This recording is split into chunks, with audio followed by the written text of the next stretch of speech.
sien nou deesdae ding as ek in die winkels kom. Dis gegeurde water. Wie ek kan my opverkyk daarna, want ek sien niks daarin nie, maar jy kan ruik, dit ruik na iets.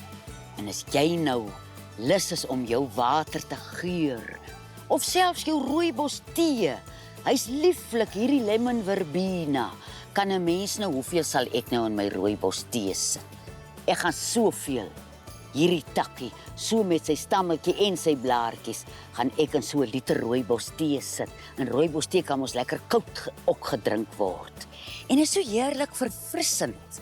En nou praat ek so van die gegeurde water. Dis nou in die tyd wanneer 'n mens sukkel om water te drink.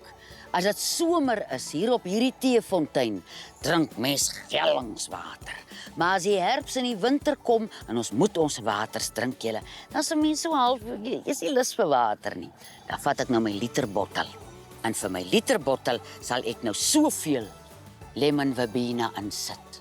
En dan sit ek op hierdie liter so klein titseltjie warm water by, want ek wil nie so gril vir die koud nie. En weet jy hoe heerlik verfrissend is dit? Daar is nou van julle wat ook op plase bly en jy sal weet hoe bitter swaar werk is dit om dorp te gaan. Soos jy nou dorp toe gaan die dag en jy voel 'n bietjie flou.